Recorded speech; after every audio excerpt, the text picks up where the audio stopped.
What's going on, guys, and welcome back to another video, and welcome to your stimulus update and daily news report for Sunday, May 1st. We are already out of April. Can't believe we're already into May. But let's get started on what's going on. Because over the past week, we've been getting a lot more reports of the Senate is discussing additional relief. The Senate's talking about additional stimulus and providing for the American people and addressing climate and doing all these things. Well, over the past week, I've been getting a lot of questions as to what's the likelihood that the Senate passes a bill that would provide additional support and assistance to the American people. So I want to address that in today's video. First, all I ask is you spend 2 seconds, go ahead and hit that like button, but let's get right down to it. So, what is the Senate stance on the stimulus package? Well, the majority of the Senate, which is comprised of 50 Republicans and 50 Democrats. Well, 50 Republicans say no, we do not want to pass any additional spending bill. And then you got 2 Democrats, that's Senator Kyrsten Sinema and Senator Joe Manchin, who are almost siding with Republicans. So it's pretty much 52 to 48. 48 say yes, 52 say no. Well, you need at least 60 votes to say yes in order to pass a bill. That creates a problem. So the 2 main holdups are Joe Manchin and Kyrsten Sinema. Now, why is this? Well, it's actually pretty simple.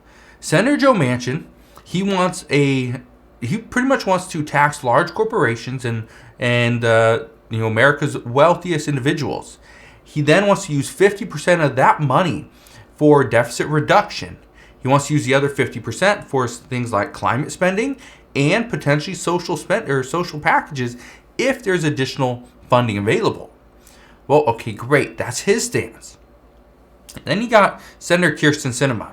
She doesn't want to see increased taxes. For one, this is going to most likely get passed down to the end consumer, and we are going to have to pay more money, which is not something she wants to do. The other thing is, this will also likely increase prices, which is going to put upward pressure on inflation. That's something that nobody wants, is more inflation. Now, here's what I can tell you. These are 2 people that are holding up the bill for different reasons, okay? But then you got somebody like Senator Bernie Sanders who just wants to see something passed. You got somebody like Senate Majority Leader Chuck Schumer, where he's trying to negotiate something that really doesn't even pertain to the Build Back Better Act, right? It's something completely different. Him and Nancy Pelosi are also working on potentially lowering gas prices. But again, this is going to help.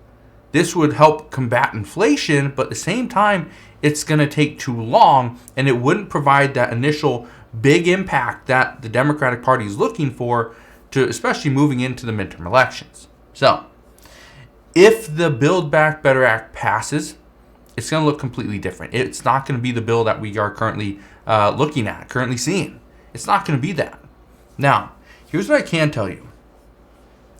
Multiple Democratic lawmakers believe that directly negotiating with Senator Joe Manchin is actually a waste of time. They don't think he will ever reach an agreement on the Build Back Better Act or additional spending, especially at this time. And the reason for that is actually pretty simple. And I addressed this yesterday as well, is the problem that Senator Joe Manchin has right now is inflation is still pretty high. It's at 8.5%. It's still very high and likely to go up this next week. Well, okay, we understand that. The other problem is we still have $30 trillion in debt. So he wants to pay down some of our debt. He wants to control inflation. And if those things happened, he would be all for additional stimulus, but probably not the tune of $2,000. Not going to see $2,000 per month, I guarantee that. But he would be open to more spending. He'd be open to new social programs. He'd potentially be open to fixing Social Security, fixing Medicare, and then expanding them. He'd be open to those ideas. It's just the timing of these proposals, they're not great. But the one senator that said that directly negotiating with Senator Joe Manchin is a waste of time also said, and I quote, "This is a make or break moment." Okay? And what this means is This lawmaker is specifically referring to the 5-week work period between now and Memorial Day. Okay? This person also said, and I quote, "I think we need to have a come to Jesus moment. The backroom approach has not worked." And it hasn't. And this is the issue. Democrats got screwed because they were talking about their bill. They were talking about it in public. The media got a hold of it. People on YouTube, right, figured out what they were discussing. It leaked a lot of these reports, and then the reports, the idea of the bill pretty much came crashing down because nobody wanted it. Well, this was this past year. 2 years ago, the Republican Party got screwed. Former President Donald Trump and the Trump administration got screwed because they were publicly discussing what was potentially going to be in this bill. And then, even though a lot of people wanted exactly what they were discussing, Nancy Pelosi was like, people want this. Well, we can't have that, because if President Trump at the time were to pass a bill that the American people wanted, well, guess what? He'd probably still be in office. And President Biden would not. He would have lost.